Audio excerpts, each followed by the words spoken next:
So, hello and welcome to October's tea break. And by popular request, after we talked about audience changes last time, or changes in what organisations were doing, we had lots of people saying, "Oh, it'd be nice to hear a bit more about that in a bit more detail." So that's what we're talking about this time. So we'll go into a little bit more detail about some of the changes and how they relate to particular art forms, and also hopefully hearing some of your views and insights and opinions in terms of what you're seeing and how that might relate. I'm Oliver Mantell. I'm the Director of Evidence and Insight here at the Audience Agency. And for the recording purposes, I'm a white male wearing a very stripy t-shirt, sort of Breton stripe, I believe it's termed, in the background with lots of postcards.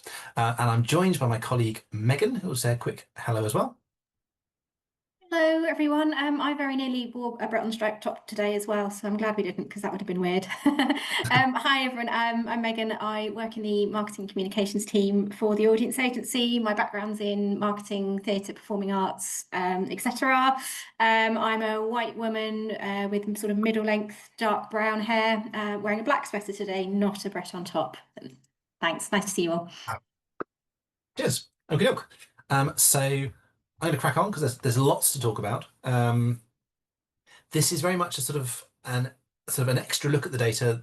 As ever with these things, the more you look at them, the more it kind of implies you could look at even further things.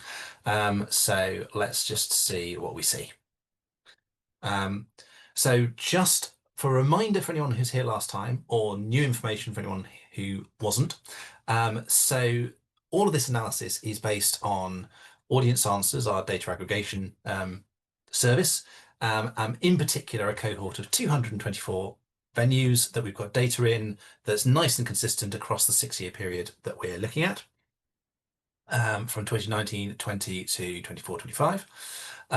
And that's been supplemented recently by artform coding, which was done in partnership with the Alan Turing Institute, and essentially means that for all the events that are in Audience Answers, we can say what art form they are likely to be in, and as a result, we can then do lots of other analysis on it. So that's what it's based on. And last time, we finished up with this rather complicated looking diagram as a summary. So just to clarify, just to try to remind you what this is and what it's saying. So this is looking at different art forms of events and whether along the bottom they are attending or they're being programmed more or less than they were previously. So more is anything over 100, less is anything under 100, but also then whether people are buying more or fewer tickets. So anything over 100 is more tickets, anything under 100 is fewer tickets. And what we saw is that we had these sort of 4 clumps of art forms that, when we looked at various different ways of looking at the data, were kind of tending to go hand in hand in terms of how they were behaving. So that's what we got to last month. And so what I thought would be useful today would be to dip into one art form for each of these 4 little groups and just say a little bit more about them and what we're seeing in the data, particularly in the light of who's engaging with them. So looking at the sort of changes in audience spectrum. And a reminder for those that heard it saying before, or a prompt for those who haven't, audience spectrum is our okay, we'll come back to the question. So audience spectrum is our model that splits the UK population into 10 segments based on cultural engagement and how that links to demographics and geography. There is lots more detail about the characteristics of each of the segments, which I'm sure Megan, or yes, probably Megan, is going to share a link to in the chat. But essentially each one has a certain set of characteristics and what they tend to be like, the kinds of things they tend to do, where they tend to label, that kind of thing. And so we can see how, not just how overall audiences are behaving and changing, but how they're changing in particular. And now just go back to the question that I saw Kaz ask: are these proportionally more or less tickets sold or in total? So it's about changes in the levels of tickets for that particular thing. So for example, dance is selling about the same number of tickets as it sold 5 years ago. Music would be selling about 10% more, so it's 110 and so forth, if that answers the question. So those are the four art forms I'm going to say a little bit about. You will receive these slides afterwards, and there's lots more detail in them than I'm going to go into. There's of probably all the T-Wakes we've done recently, this one is the most graph-tastic, I think it's fair to say. So I'll draw your eye to particular details, and we can talk about more later as you wish. So first of all, looking at the overall picture very briefly. So this is the proportionate change for each segment across those four art forms. So, for example, for children and family work, it's about up 16% for metroculturals in 2014, 24, 25 compared to 1920. Does that make sense? And then the same sort of across the piece. So the one that really stands out here that we'll talk a bit about later is loads more metroculturals attending musical theatre, for example, 80% more.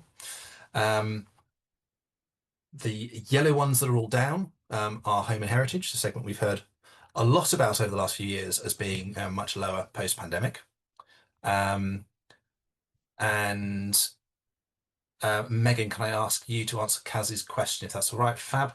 And we're also seeing the supported communities down substantially for most art forms, particularly Christmas shows, not so much children and family work. Does that kind of make sense as an overall view? There is then another slide which I won't dwell on now, but when you get the slides, you can look at the percentages and actually see essentially the labels of that chart. Oops, which is like so. Okay. So we're seeing essentially quite a lot of volatility by segment between what's going on. So we're seeing the same segment maybe behaving quite differently for different art forms, but equally different art forms are behaving quite differently overall.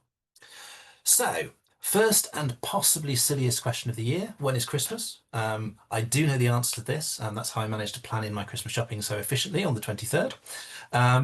But nonetheless, we've heard lots of chat about changing patterns of when Christmas shows tend to be programmed. So, are they kind of moving earlier, later, etc.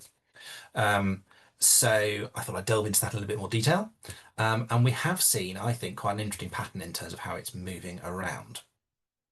So here is the overall picture for the percentage of all Christmas shows by each date of the year, lumping together data from across the last 6 years. Okay. And you get this kind of unsurprising, it starts quite low. It does start early, but essentially it really starts to take off mid-November, goes up in a fairly smooth curve. In this instance, it has a couple of little jagged spikes on it, but that's just because we're looking at 6 years of data, and with the leap year, etc., you end up with double Saturdays on those particular dates, and then double Sundays the day afterwards. So you end up with kind of, because Saturdays are so popular to be programming cultural events, you end up with a little spike. But essentially, it grows towards Christmas itself, where you get the star on the top of the Christmas tree. Hope you enjoy my little graphics there. And it peaks, it seems, the Saturday before the 23rd. So whatever that Saturday is what you kind of get there. But it's really high right before Christmas. And then obviously it drops rapidly for Christmas Day itself. Almost no one programs anything. There's a small, and to my mind, smaller than I maybe would have expected, lump between Christmas and New Year. And then a little bit more when you get towards sort of 12th night, etc. And so on. Just to answer your point, yes, I did. Sorry, I meant to reply to that. I think there's something really interesting going on there, and it's complicated, but I'm going to think about it and come back with a more thoughtful answer than that. So to answer the question. So yes, so that's the pattern we get. So as an overall picture, it's maybe not surprising, but it's kind of maybe interesting that some bits are higher or lower than others you might expect. Where I think it gets more interesting is when you see how it's shifted year by year. So let's get into that, starting off with an incredibly messy and hard to read chart. And it's sort of deliberately or understandably messy. So this is the number of performances per day for this cohort of organizations for each date of the year going back 6 years. And it's really, really jagged and messy until you hit Christmas itself. And that's where you get the kind of, you shift from the day of the week matters into oh, you're on Christmas time, and then suddenly it all goes in lockstep for a little spell, and then you're off Christmas time and it goes back to being kind of messy and fuzzy. So for me, that kind of feels like quite, in a sort of quite charming way, feels like that's what Christmas feels like in graph form. Like suddenly everything syncs onto the date of the month matters more than the day of the week, and you sort of forget what day of the week it is. Um, but it makes it quite hard to interpret. So what I'm going to do, start with the rolling 7-day average, and that makes the picture much clearer, I think. And here we're going actually from sort of rainbow fashion from red to through to purple, is the years 19 through to 24. And what we're seeing essentially is that it started relatively rounded and flat.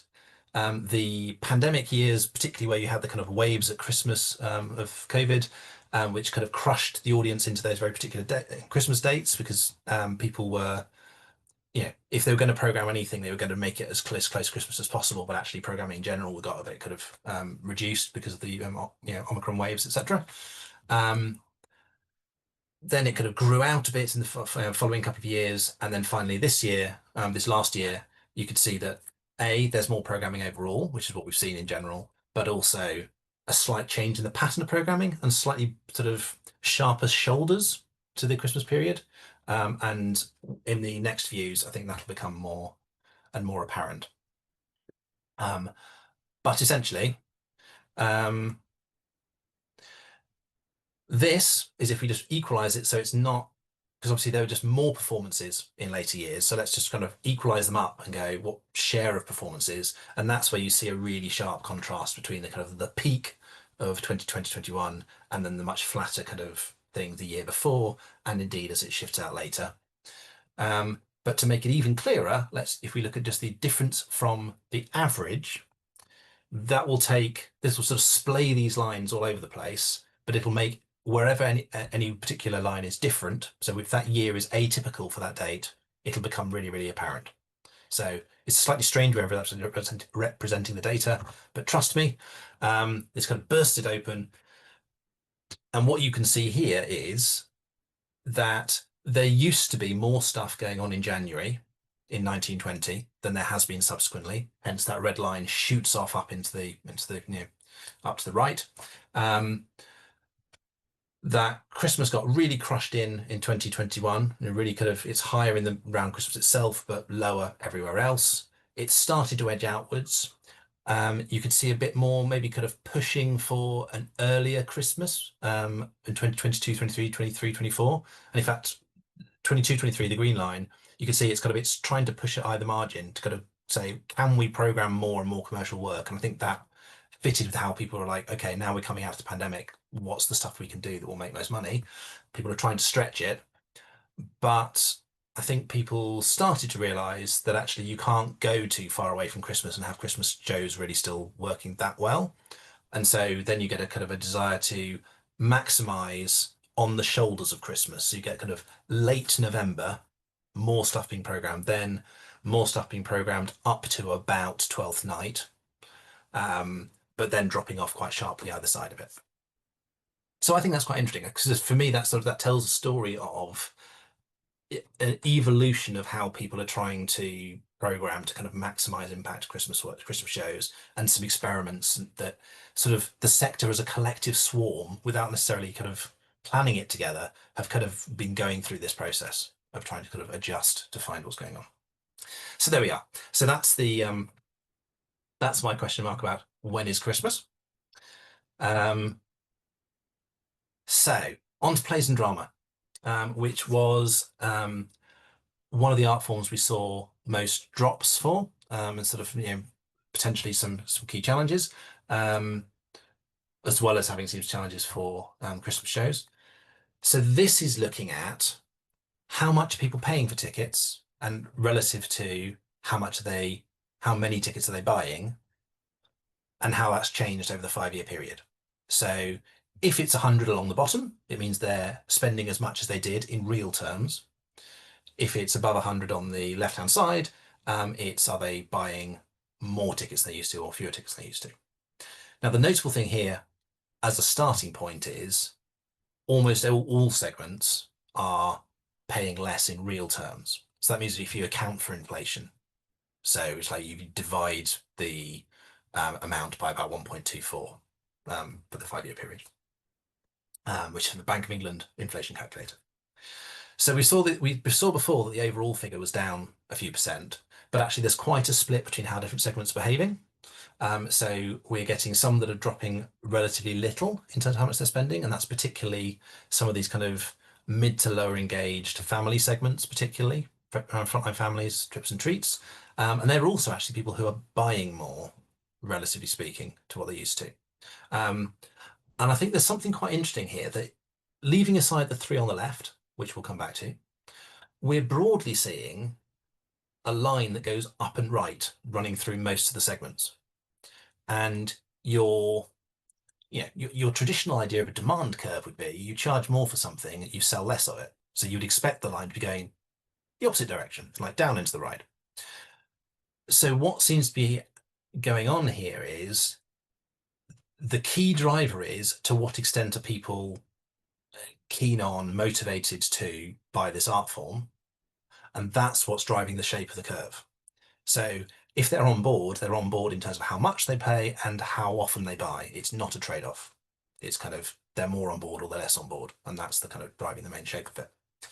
And this is reinforcing that fairly clear pattern that we've seen a few times, where groups like Home and Heritage are much less likely to be engaging than they were.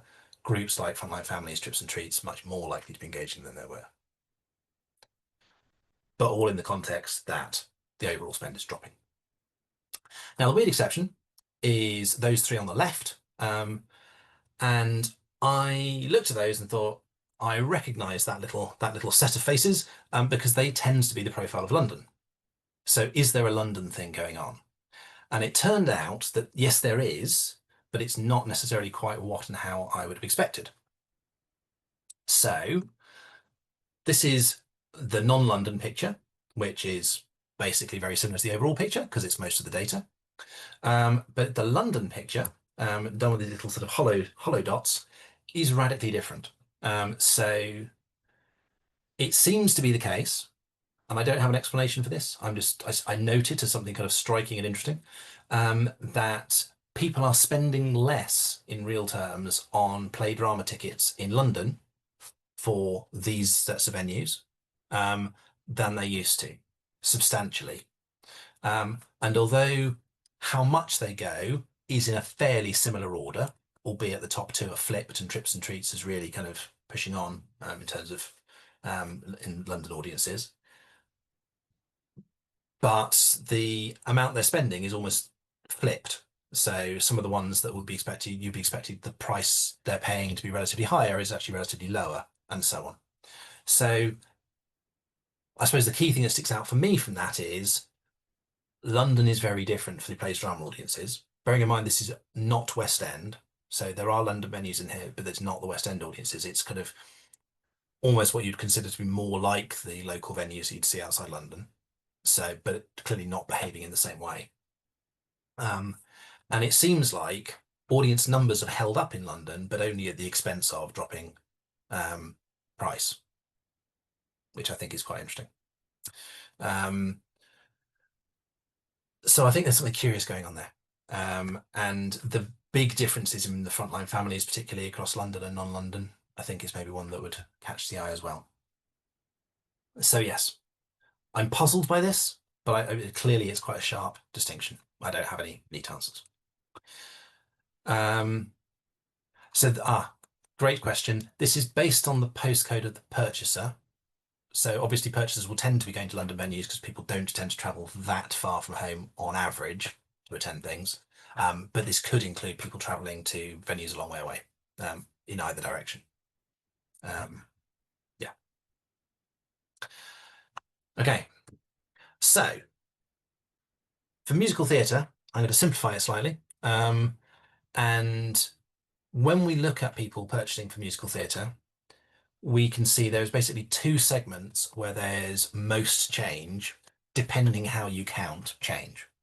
So the biggest change by proportion is metroculturals, who we saw in that that early chart, had jumped 80% for musical theatre. So really, really big proportionate change, but it's not a huge group. So that's not as big a change in absolute numbers, as Trips and Treats, who've increased rather less proportionately, but by big numbers. And so I was kind of curious again about here, is there a London, not London effect? Is there something else going on? What's actually happening in the picture? So with our metroculturals, they're big in London. You can see like 2/3 of them previously in terms of attenders, or sorry, in terms of tickets. This is number of tickets. 2/3 are in London, and it's an even higher proportion than that now.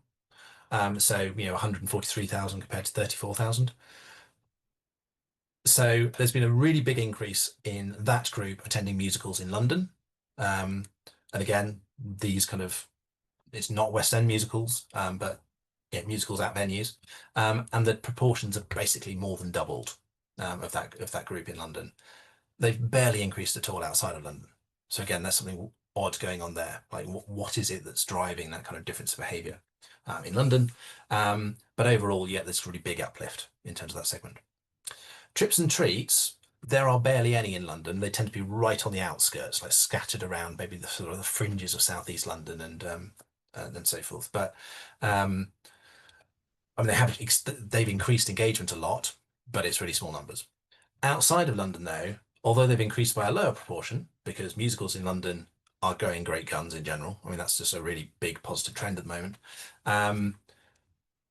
But that group, this kind of suburban, often youngish families, sort of small towns, often engagement driven by family trips or children or relatively sort of high profile popular work, which indeed lots of musical theatre fits within, those groups are engaging much more than they did. So we're talking here about an extra 118,000 tickets across this group of a couple of hundred venues, which by the time you've multiplied that up by the price per ticket, I mean, it's millions of pounds of extra revenue. So I think it's kind of it's interesting to see the difference between where the growth is happening. By volume, it's the kind of the great swathes across the country of this Trips and Treats group growing a bit or substantially, but growing 40%. But also we're getting these spikes in London, which really play out in the segments that are really sort of big and engaged in London, like metroculturals. So the income per ticket, again, London is dipping slightly for both segments, in fact, particularly for Trips and Treats, whereas it's sort of holding up outside London. But the number of tickets in London has just really risen. And that's a bit of a contrast to what we're seeing for plays drama again. So you're seeing a bit of a shift in the types of things segments do. And in fact, as Megan pointed out earlier, normally you would think the metroculturals, they're sort of but affluent professionals, kind of a big chunk of the London population that are most highly engaged would often maybe historically have been seen as maybe being a bit too cool for school when it came to going to things like musicals, whereas musicals seem to be shifting to be much more of a kind of accepted taste or kind of like a thing that lots of people are really into, and it's not sort of like so much of a kind of middle of the road alternative. So that's kind of interesting. Worth noting that just right at the bottom right, Trips and Treats, not London. Compared to what's going on in London, it's a relatively small boost, but that relatively small boost spread out across the country is actually huge volumes of extra engagement. So lots of extra attendance at musicals happening across the country, of which Trips and Treats are the kind of the biggest part. So that I think is quite interesting. So, and finally, children and family events. And brace yourselves for the spottiest chart you may have seen for a while. I will explain what it's doing and why in a second. So, first up, same chart we saw for plays drama, income per ticket, so the average amount people are spending, and you see that, in fact, if we add little boxes, the little red box is saying people who are spending less on average and also buying fewer tickets on average. So that's our little red box bottom left. Our green box top right, people are spending more and they're buying more. And the obvious thing that jumps out is that the segments are basically split into two groups. And it's not high, medium, low or not, because that's the color coding, which you can see is kind of speckled and spread between them. The difference is, broadly speaking, one of age, and probably concentration of children within the household in many cases, not exclusively.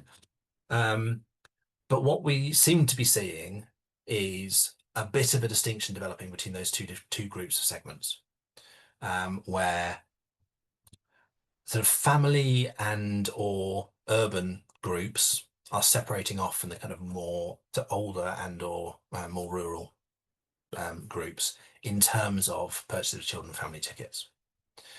Now, bearing in mind that this is all relative to whatever these groups were doing 5 years ago, it's not that certain groups are more or less likely in themselves to be attending, it's relative to what they used to be doing. So a gap is opening up between these because we know that some of these groups are already, they're more likely to go to children and family stuff. Of course they are, they've got children.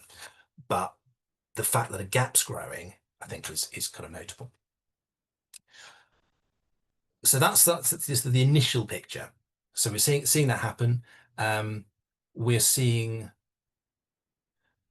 a split in one direction between those two big clumps of segments, between the kind of ones basically they're largely in or around the red box and the ones in the green box. But then within each of those, we're seeing a bit of a spread, in the green box at least, in the opposite direction. So we're seeing there's more of a trade-off going on where Trips and Treats are just buying loads more tickets. They're not actually spending more on children and family tickets.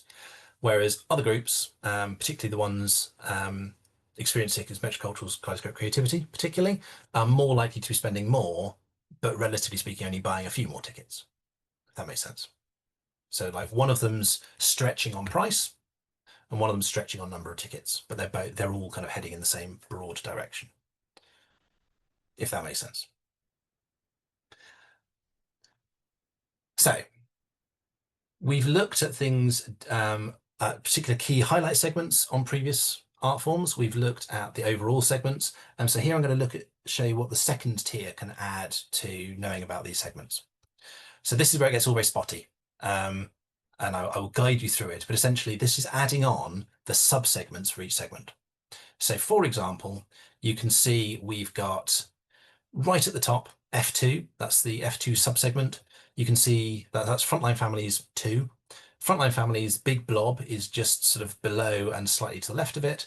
And then the Frontline Families 1, the other Frontline Families group, is a little bit further down and further to the left. So you've seen that one group is split out into those two groups. And that's the same across the map. So what we're seeing is that there are some particular subsegments that are particularly extreme in terms of their behaviours on this measure.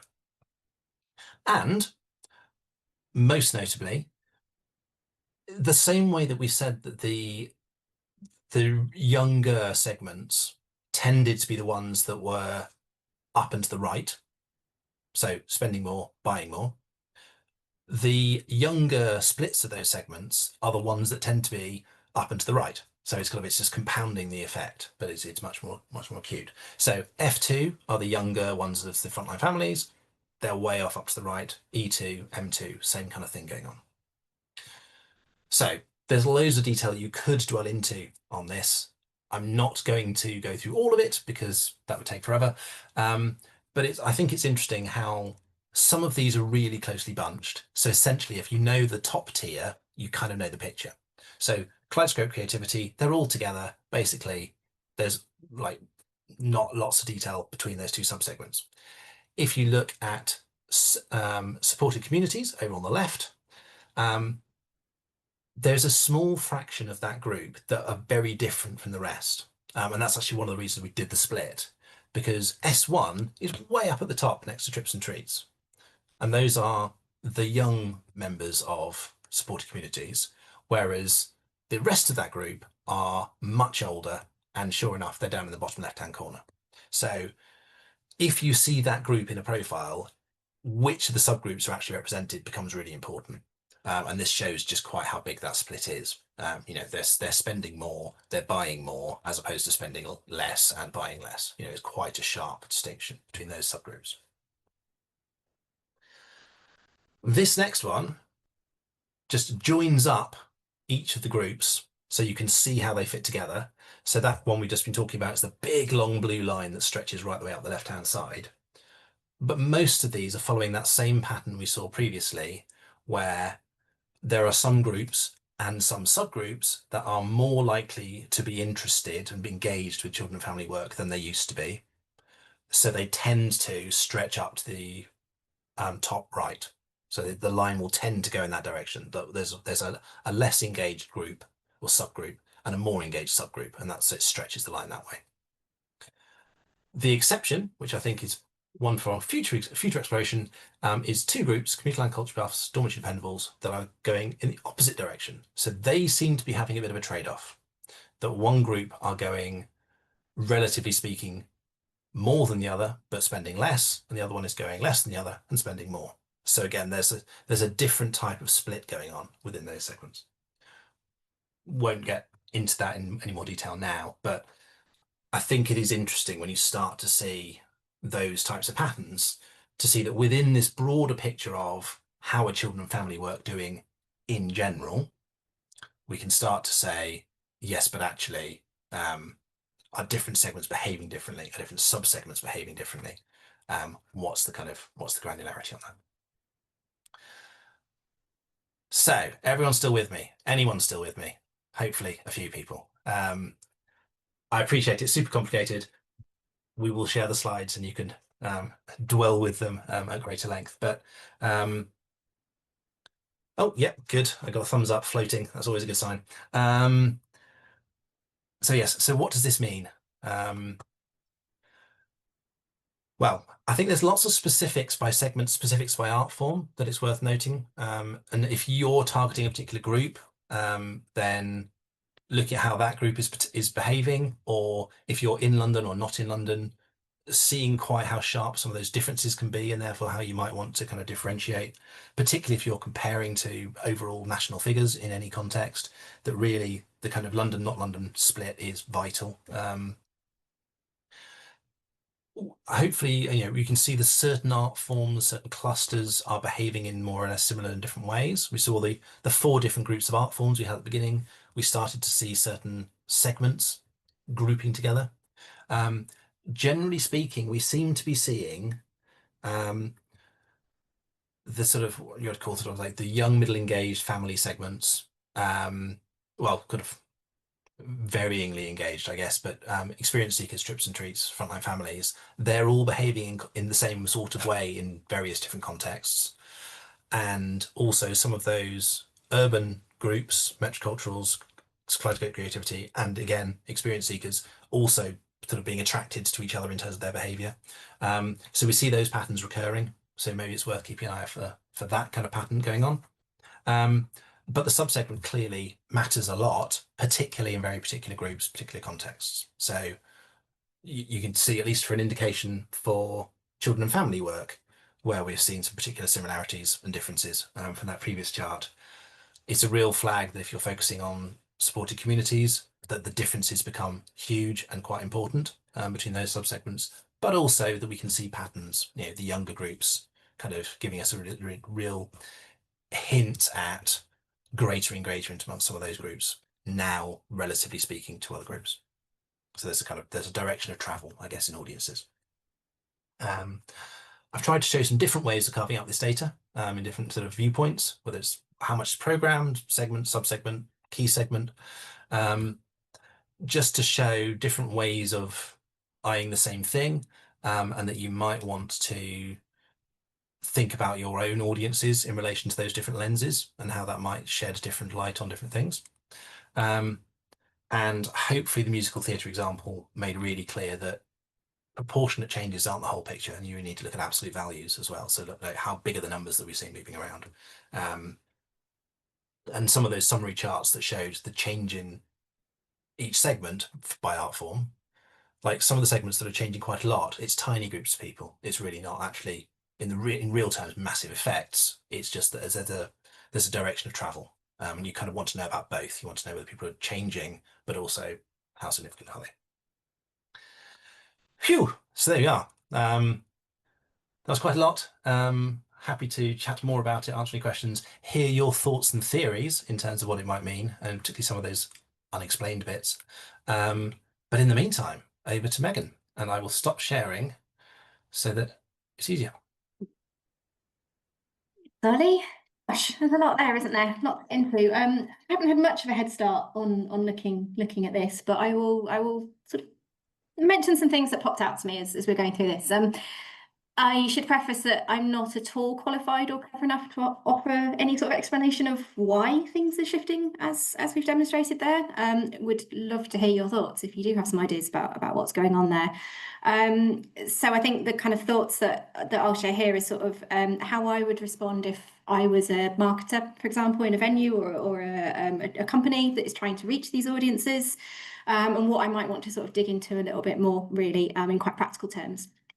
But I think my colleague Ben put it very nicely in the last session we did, that I think what we're seeing here is the sort of ripples of this ongoing sort of poly-crisis, that started yonks ago with the sort of financial crash of, the mid-2000, 2008-ish, COVID, cost of living crisis, international conflicts, all the rest of it. There's a lot happening and a lot going on and a lot of forces acting on people who are our audiences, not to mention, of course, the squeezes on fundings in real terms. So if you are sat there in a venue and you're trying to reach audiences, it's going to feel really, really hard. Huge empathy for you and what you're trying to do out there and reaching audiences. And these changes don't make it any easier, for sure. Another thing we saw last time as well was that for some of these art forms, it was mentioned briefly in the chat earlier that certainly plays and drama, family, Christmas shows, we're seeing more events being programmed, but that's not necessarily being reflected in more people attending. So you've got a kind of spread of audience across, and that can feel quite dispiriting as well. Like I'm sure it feels like it's an uphill battle to really find those audiences and get those audiences, because you've got more product to sell to them. So yeah, it's all within the context of that. But as a very quick sort of zoom out, I was curious because we hear a lot, don't we, about how cost of living crisis has squeezed household income and what impact does that have for us on sales. And it's interesting. I wonder what's actually going on in terms of sort of leisure spending generally. And this was the very gentlest of dip my toe into the water into this area. I'm sure there's tons more research out there and stuff that we could find, but there was a piece of research that came out from Barclays, I believe, which I think was this year. It said that UK consumers are now viewing entertainment as a non-negotiable part of their budget, their household budget. And I thought that was really, really interesting. We're not a luxury anymore. We're actually, entertainment and leisure is considered a non-negotiable for people. And I think that means that should give us a little bit of hope and a little bit of a feeling that we do have something to offer, and we can, if we find a way to speak to audiences, we can fulfill that need for them as well. So yeah, just a little bit of optimism to chuck in there. But obviously our competition is vast, isn't it? We're up against, leisure encompasses eating out and film and streaming on Netflix. We have to find a way to cut through that noise and reach people still, which is the challenge. So what would I do, having just seen the same data that you've had, if I'm sat there trying to market shows or events or exhibitions or whatever? I think context is everything, 100%. We can look at big picture data like this and find it fascinating, but that's only useful if it's in context of your own data.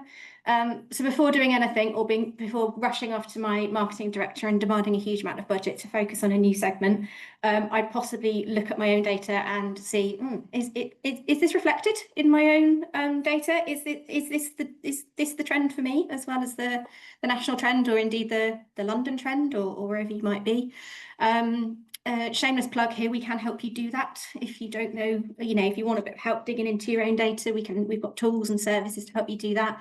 But this isn't a sales pitch, so I won't go down that route. But we can help with that kind of evaluation of where you are and what you're seeing. I want to look at my own catchment area. Again, looking at something like for example, the growth proportionally of metroculturals coming to musicals. That's great, really fascinating, interesting thing going on there. But the metroculturals are pretty much all in London, so it means very little if you're trying to sell musicals in Birmingham or Newcastle or wherever. So context is everything, to have that understanding of where you are and what's going on.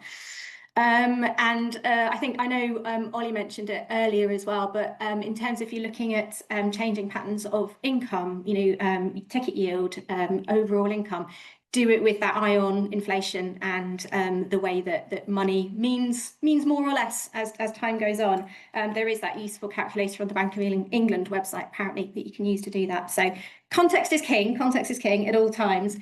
However, the things that sort of popped out of me to me for each of those genres, as it were, have a think about plays and drama first, maybe. There does seem to be this sort of shift going on for my money towards a slightly more family-centered crowd for plays and drama. I was really struck by the growth in front-load families. That might just be because I'm, homed in on that, and it might not be significant for every organisation. You might not see it in your own data, but there's something happening there, isn't there? There's sort of perhaps the older, more traditional audiences for drama are not returning post-pandemic in quite the same way. We're now seeing a new audience coming in. So, in a more sort of, family-oriented audience perhaps for drama. So I might want to think, is my marketing reflecting that? Am I encouraging that kind of slightly different audience through even the subliminal messaging in my images and copy? Am I showing images of mixed age groups enjoying drama together in some way? Whatever that is, you can be quite subtle about it.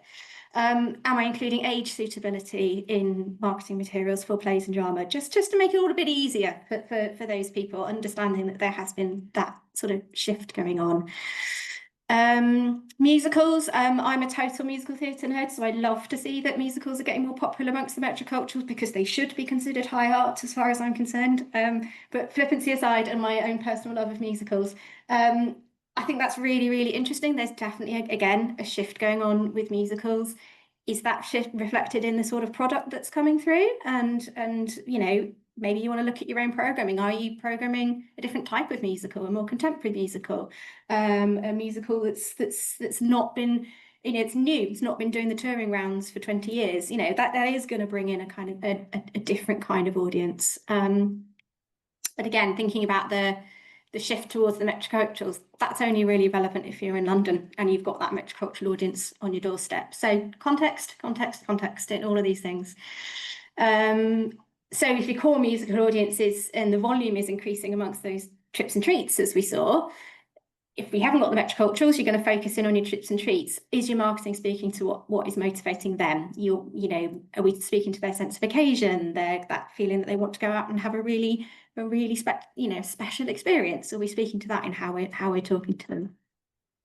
Thoughts on musicals? I could riff on musicals forever. I'm not going to because we don't have time, and that's my personal obsession. Children and family, another really interesting one. This shift, the growth segments, I think from all those charts that Ollie shared, seem to be suggesting that the growth is in the younger family segments, or the families with younger children, perhaps. And then again, we discussed it a little bit before the session, whether there is a little bit of a drop-off as we're seeing the segments that are perhaps older folks, the home and heritages, drop off a bit. Is there perhaps less of the sort of grandparent and child groups going to things together happening? Maybe. Is it now more parents and children going? Is there something that we can tap into there? Maybe thinking about times of day that shows a program that might work around parents' working patterns, that they can take their children rather than relying on grandparents to take them in. There's things to think about there for sure with the children and family, but there's definitely a marked shift, and I wonder if that is sort of a tale from the pandemic, where obviously children and family groups were some of the first to come back, and it's still going, and they're an ever refreshing segment, aren't they? Children and family. There's more children being coming of age and being the right age, so there's always opportunities, I feel, with children and family groups as well to sort of dig into and explore. And Christmas. Again,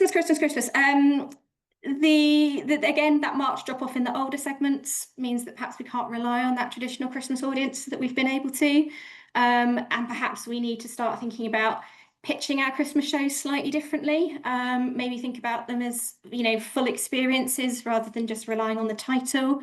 Full experience for groups of friends to have together, perhaps, or full experiences for families to have. you know, a lot of the titles are very familiar and people might be getting a bit fatigued of some of the titles that have been around for a very long time. We can't rely on those people coming who I think always book the Christmas show every year because that's what we do and we bring the grandkids and we do that. I think everything's pointing to that changing. So we do need to think about how are we cutting through the noise of everything else that's out there and encouraging maybe a slightly newer generation to book those Christmas shows. I've rattled on for a bit. I'm going to skip to my three final conclusion-y type thoughts, which is number one, I think I've said it about 12 times now, but context is everything. If one of the trends that you've seen here has struck you as interesting, go and test it against your own data. But also talk to us as well, because we could maybe dig into that a little bit more or support you to dig into it a little bit more. Given the changes in the segments that we're seeing, make sure you really understand who they are and what's motivating them, how to speak to them on a kind of emotional level, and sort of values and that sort of thing, rather than just, hey, come and see Cinderella at Christmas because it's great. You know, why? What's going to motivate them? What's the emotional response that you're trying to garner there from them? And if anything has really piqued your interest here, talk to us and we can dig into it a bit more. I think that's my tuppence worth. Ollie, was there Well, anything else thank you you. wanted to add? Well, I partly also just pick out a couple of things from the chat because so one that's really struck me, Anna-Lena from Stanley Arts has said maybe the shifts in how much people are spending is about people booking online and being better able to do price comparison and being a bit savvier around what they're spending on, which might have been harder, you know, a decade back, etc. And I thought that was really interesting, and that can have all sorts of interesting implications. So yes, I mean, really, that's just me kind of like applauding in public as a kind of like, yes, let's think about that and how that plays out. Um, I'm just going to pick up, Tara, sorry, just to interrupt, but Tara's comment about the insight about leisure and entertainment being considered non-negotiables in people's budget. It's a Barclays. I can't find the link immediately, but I'll put it in the follow-up email. You can have a read of it. It's interesting. yeah. I think all that's kind of playing into this idea that yes, people are price sensitive, but it's about making sure that what you're offering is the thing that they're prepared to spend money on, because people are still spending money on entertainment and leisure because it's too important for them not to, but it just means you have to work a bit harder to get to the same point. Um, or is it older people finding it hard to put through online systems? I guess that would be pushing down volumes, but it wouldn't necessarily be pushing down average price, I would have thought. But yeah, interesting. And I think it's a really important point, isn't it? That it's about the full journey for a customer, isn't it? It's not just is the program right? Is the price right? It's is the experience right? Are they able to book readily and easily? It's really important. Yeah. Yeah. Yeah. But equally, there is a thing about older people being younger now than they were, in this, particularly in terms of technology, that, you know, 60, 65-year-olds have been using all sorts of digital technologies for decades at work or at home or whatever, to a greater extent than would have been the case 10 years ago. But still, I mean, yes, obviously it is an important distinction. Does anyone have any other thoughts, reflections, questions, anecdotes of how their experience might relate to any of this? Anyone got anything they want to throw in the ring, either around particular art forms that maybe you've done work with, or particular audience groups? Or is anyone seeing the complete opposite, possibly in their own? You want to contradict what we've found. Interesting. G Gosling said, in my experience, COVID is still a major issue for older disabled people. Yes, I think we have still seen that in survey data, although the new wave of that will be in the next couple of months, and we'll sort of see what the picture is since last year. But yeah, it is still clearly a factor, both directly in terms of engagement, but also just in the kind of it's disrupted habits and patterns and who people are attending with, and actually people have got used to doing other things which are maybe easier or more local, or but yes, withdrawal of vaccination this autumn, yeah, it'll be interesting to see.